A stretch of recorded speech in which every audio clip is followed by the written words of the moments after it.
Hey guys, welcome back.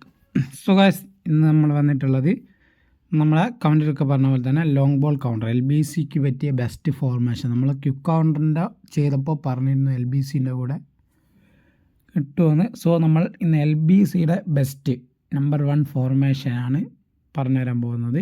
So നമുക്ക് എന്തായാലും വീഡിയോയിലൂടെ പോകാം. അതിന് മുന്നേ ചാനൽ സബ് ചെയ്തില്ലെങ്കിൽ ചാനലൊന്ന് സബ്സ്ക്രൈബ് ചെയ്യുക ഗൈസ്. അപ്പോൾ let's go to the video.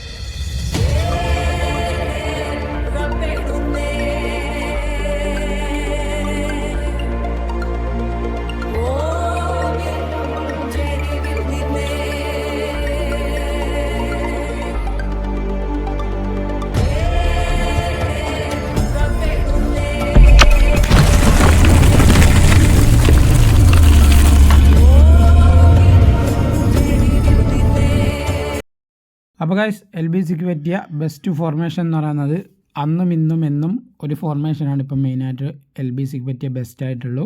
അത് ഈ ഒരു ഫോർമേഷനാണ്, അതായത് 4-2-2, നമ്മുടെ 4-2-2-2 ഫോർമേഷൻ. ഇതാണ് LBCക്ക് പറ്റിയ ബെസ്റ്റ് ഫോർമേഷൻ. സോ ഇത് ബിൽഡ് ചെയ്യുന്നത് എങ്ങനെയാണെന്ന് വെച്ചാൽ ഇതിൻ്റെ ഗ്രാഫും കാര്യങ്ങളും ഇങ്ങനെയാണ് വരുന്നത്. ഈ ഒരു ടൈപ്പ് ഗ്രാഫാണ്. സോ ഇത് നിങ്ങൾക്ക് കസ്റ്റമായിട്ട് ഒന്ന് സ്ക്രീൻഷോട്ടൊക്കെ എടുത്ത് വെച്ചിട്ട് നിങ്ങൾക്ക് കസ്റ്റം പോലെ സെറ്റ് ചെയ്യാം.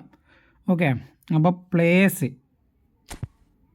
വരുന്നത് നമ്മുടെ ലെഫ്റ്റ് ബാക്കിൽ ഒരു അറ്റാക്കിംഗ് ഫുൾ ബാക്ക്, റൈറ്റ് ബാക്കിൽ ഒരു ഡിഫെൻസീവ് ഫുൾ ബാക്കാണ് വരുന്നത്. അത് ഞാൻ കഴിഞ്ഞ വീഡിയോയിൽ പറഞ്ഞ പോലെ തന്നെ, ക്വിക്കറിൻ്റെ അത് പറഞ്ഞ പോലെ തന്നെ നിങ്ങൾക്ക് ചൂസ് ചെയ്യാം അറ്റാക്കിംഗ് ഫുൾ ബാക്കും ഡിഫെൻസീവ് ഫുൾ ബാക്കും എവിടെ വരണമെന്ന്. ഓക്കെ, അപ്പോൾ ഇതിൽ LBCക്ക് ഏറ്റവും ബെസ്റ്റ് എന്ന് പറയുന്നത് ഒരു അറ്റാക്കിംഗ് ഫുൾ ബാക്കും ഒരു ഡിഫെൻസീവ് ഫുൾ ബാക്കിനും വെക്കുന്നതാണ്. ഒരു ലെഫ്റ്റ് ബാക്കിലും റൈറ്റ് ബാക്കിലും അങ്ങനെ വെക്കുന്നതാണ് ഏറ്റവും ബെസ്റ്റ്. കാരണം ഡിഫെൻസ് ഓൾറെഡി ഉണ്ട്. ക്വിക്ക് കൗണ്ടർ പോലെ ഫ്രണ്ടിലോട്ട് കയറി വയ്ക്കുന്ന ഡിഫെൻസ് അല്ല. ഡിഫെൻസ് ഓൾറെഡി ഉള്ളത് കൊണ്ട് തന്നെ ഓവറായിട്ട് പിന്നെയും ഡിഫെൻസ് വേണ്ട. നിങ്ങൾക്ക് അറ്റാക്കിങ്ങിനും കുറച്ചുകൂടെ സപ്പോർട്ട് കിട്ടും ഒരു അറ്റാക്കിംഗ് ഫുൾ ബാക്കിന് വെച്ചാൽ. ഓക്കെ, അപ്പം അതാണ് ലെഫ്റ്റ് ബാക്ക് റൈറ്റ് ബാക്ക്. കുറച്ച് സ്പീഡി ആയിട്ടുള്ള പ്ലേയേഴ്സിനെ വെക്കുക, അല്ലെങ്കിൽ കസ്റ്റായിട്ട് സ്പീഡൊക്കെ കൊടുക്കാനുള്ള രീതിക്ക് ഈ അറ്റാക്കിംഗ് ഫുൾ ബാക്കിന്. പിന്നെ സെൻറ്റർ ബാക്സ് വരുമ്പോൾ നമ്മുടെ സെയിം ഡിസ്ട്രോയർ പ്ലസ് ബിൽഡപ്പാണ്. അഗ്രഷൻ, അതുപോലെ തന്നെ സ്പീഡ്, ആക്സലേഷൻ ഒക്കെ നല്ല രീതിക്ക് അഗ്രഷനൊക്കെയുള്ള ഡിഫെൻസീവ് അവയർനെസ് കൂടുതലുള്ള പ്ലേയേഴ്സിനെ സെറ്റ് ചെയ്യുക. സ്പീഡും അത്യാവശ്യമാണ്. ഡിസ്ട്രോയറൊക്കെ ആണെങ്കിൽ ഡിസ്ട്രോയറിന് സ്പീഡ് കൂടെ കൊടുക്കുക, സ്പീഡ് ഇല്ലെങ്കിൽ. ഓക്കെ, ഗോൾ കീപ്പർ പിന്നെ നിങ്ങളുടെ ഫേവറേറ്റ് ഗോൾ കീപ്പർ ആരാണോ നിങ്ങളെ ഗോള് വല കാക്കുന്നത് ആ പ്ലെയറിനെ, നിങ്ങൾ ഫേവറേറ്റ് ഏത് പ്ലെയറാണോ പെർഫെക്റ്റായിട്ട് നിങ്ങൾ കളിപ്പിക്കുന്നത്, ഇപ്പോൾ കളിപ്പിച്ചുകൊണ്ടിരിക്കുന്നത്, ആ ഗോൾ കീപ്പറിനെ തന്നെ വെച്ചാൽ മതി. അല്ലാണ്ട് offensive goal keeper, defensive goal keeper എന്നൊന്നുമില്ല. ഓക്കെ, സ്മൈക്കിളാണെങ്കിൽ സ്മൈക്കിൾ, ഒലിവർ ഖാൻ ആണെങ്കിൽ ഒലിവർ ഖാൻ, കസിയസ് ആണ് നിങ്ങളെ ബെസ്റ്റെങ്കിൽ കസിയസിനെ വെക്കാം. അങ്ങനെ പിന്നെ DMFലോട്ട് വരുമ്പം 2 DMF ആണ് വരുന്നത്. സോ നിങ്ങൾക്ക് വേണമെങ്കിൽ ഒരു CMFനെ ആക്കാം. 2 DMFിൽ ഒരു ആങ്കർമാൻ പ്ലസ് ഒരു ഡിസ്ട്രോയറാണ് ഞാനിവിടെ സെറ്റ് ചെയ്തിട്ടുള്ളത്. കാരണം വിയേര ഡിസ്ട്രോയർ കാർഡാണ്, പെർഫെക്റ്റ് കാർഡാണ്. നിങ്ങൾക്ക് എല്ലാവർക്കും അറിയാം, നിങ്ങളുടെ അടുത്ത് ഉണ്ടെങ്കിൽ നിങ്ങൾക്ക് അറിയായിരിക്കും വിയേരയുടെ പവർ എന്താണെന്ന്. അതുകൊണ്ട് തന്നെ ഞാനിവിടെ ആങ്കർമാൻ പ്ലസ് ഡിസ്ട്രോയറാണ് സെറ്റ് ചെയ്യുന്നത്. നിങ്ങൾക്ക് ബോക്സ് ടു ബോക്സ് ആയിരിക്കും നല്ലത്. ഞാൻ പറയുകയാണെങ്കിൽ വേറെ ഒന്നും ഇല്ലെങ്കിൽ നിങ്ങൾക്ക് ഒരു ആങ്കർമാൻ പ്ലസ് ബോക്സ് ടു ബോക്സിനെ വെക്കുന്നതായിരിക്കും കുറച്ചുകൂടെ നല്ലത്. ആ ഓർക്കസ്ട്രേറ്ററും കുഴപ്പമൊന്നുമില്ല. സോ നമ്മുടെ ഷോപ്പിൽ ഇപ്പോൾ വന്ന ജോലിംഗ്ടൻ്റെ കാർഡില്ലേ, ഈ ഒരു കാർഡ്, ഇത് നല്ല കാർഡാണ്, box to box card. Okay, so ഈ കാർഡൊക്കെ വെക്കാം. നിങ്ങൾക്ക് ഷോർട്ട് ടൈം 101 വേണമെങ്കിൽ ഷോപ്പിൽ നിന്ന് 15,000 ഈ ഫുട്ബോൾ പോയിൻറ്റ്സ് കൊടുത്താൽ നല്ല രീതിക്കുള്ള പെർഫോമൻസ് കിട്ടുന്നൊരു കാർഡാണ്. ഞാൻ ഓൾറെഡി കളിപ്പിച്ചുകൊണ്ടിരിക്കുകയാണ് റിവ്യൂവിന് വേണ്ടിയിട്ട്.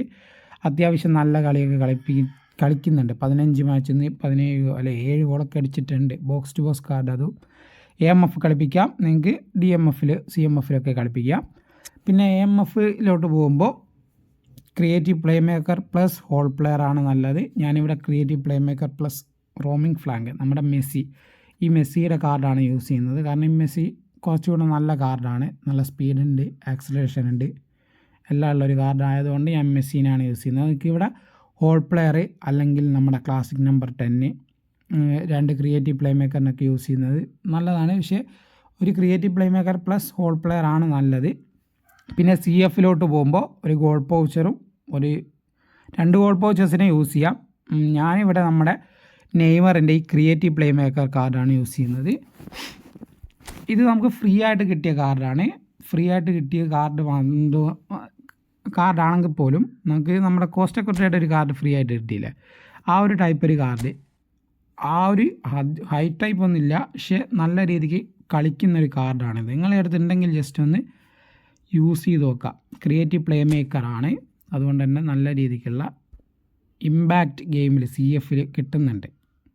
ജസ്റ്റ് ഒന്ന് ട്രൈ ചെയ്ത് നോക്കി, എന്നിട്ട് എങ്ങനെയുണ്ടെന്ന് നിങ്ങൾ പറഞ്ഞാൽ മതി. സോ 2 ഗോൾഡ് പൗച്ചസിന് യൂസ് ചെയ്യുന്നതിന് കുഴപ്പമില്ല, അല്ലെങ്കിൽ ഒരു ഫോക്സ് ഇൻ ദ ബോക്സ്, ഒരു ഗോൾഡ് പൗച്ചർ. ഓക്കെ, സ്പീഡൊക്കെ ഉള്ള പ്ലേയേഴ്സ്, ഇന്ന പ്ലേയേഴ്സ് എന്ന് പറയുന്നില്ല, നിങ്ങൾക്ക് CFൽ ഏതാണോ ബെസ്റ്റായിട്ട് തോന്നിയ പ്ലെയർ നിങ്ങളുടെ അടുത്തുള്ളത് ആ പ്ലെയറിനെ യൂസ് ചെയ്യുക. അതായത് സ്പീഡി ആയിട്ടുള്ളത്, ആക്സറേഷൻ, അതുപോലെ തന്നെ ഫിനിഷിംഗ് ഉള്ള നല്ല പ്ലേയേഴ്സ് ഇല്ലേ, ആ പ്ലേയേഴ്സിനെ നിങ്ങൾ യൂസ് ചെയ്യാൻ ശ്രദ്ധിക്കുക. ഓക്കെ, എന്നാലേ നിങ്ങൾക്ക് അറ്റാക്കിങ് നന്നായിട്ട് കിട്ടും. അപ്പോൾ ഇതിന് ഇൻഡിവിജ്വൽ ഇൻസ്ട്രക്ഷനും കാര്യങ്ങളൊന്നും ഞാൻ ഒന്നും കൊടുത്തിട്ടില്ല. നിങ്ങൾക്ക് വേണമെങ്കിൽ കൊടുക്കാം. അതായത് ഇപ്പോൾ ഒരു ബോക്സ് ടു ബോക്സ് അല്ലെങ്കിൽ നിങ്ങളുടെ ആങ്കർമാൻ വേണമെങ്കിൽ ഡീപ്പ് ലൈൻ കൊടുക്കാം. അതുപോലെ തന്നെ IMF പ്ലേയേഴ്സിന് നിങ്ങൾക്ക് അറ്റാക്കിങ് കൊടുക്കാം. പിന്നെ CF 2 പ്ലേയേഴ്സിന് ആങ്കറിങ് കൊടുക്കുക. അതുപോലെ തന്നെ കൗണ്ടർ ടാർഗറ്റൊക്കെ കൊടുക്കാം. അത് ഓരോ സിറ്റുവേഷൻ അനുസരിച്ച് ചേഞ്ച് ആക്കും. ഞാൻ ചില സമയത്ത് എൻ്റെ CFന് ആങ്കറിങ് കൊടുക്കും, ചില സമയത്ത് കൗണ്ടർ ടാർഗറ്റ് കൊടുക്കും. അതുപോലെ തന്നെ AMFന് അറ്റാക്കിംഗ് ഒക്കെ കൊടുക്കാറുണ്ട്. അത് ഓരോ സിറ്റുവേഷൻ അനുസരിച്ചാണ്. അതുപോലെ നിങ്ങൾ ട്രൈ ചെയ്ത് ഒന്ന് നോക്കിയാൽ മതി.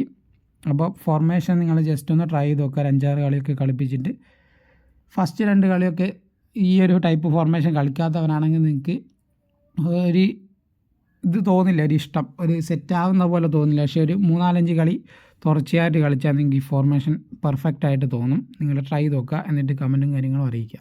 ഓക്കെ, അപ്പം ഇനി എന്താ വീഡിയോ വേണമെന്ന് പറയാം. സ്ലാട്ടൻ്റെ പാക്കൊക്കെ കറക്കിയിട്ട് ജസ്റ്റ് കമൻറ്റും കാര്യങ്ങളും ചെയ്യുക. See you.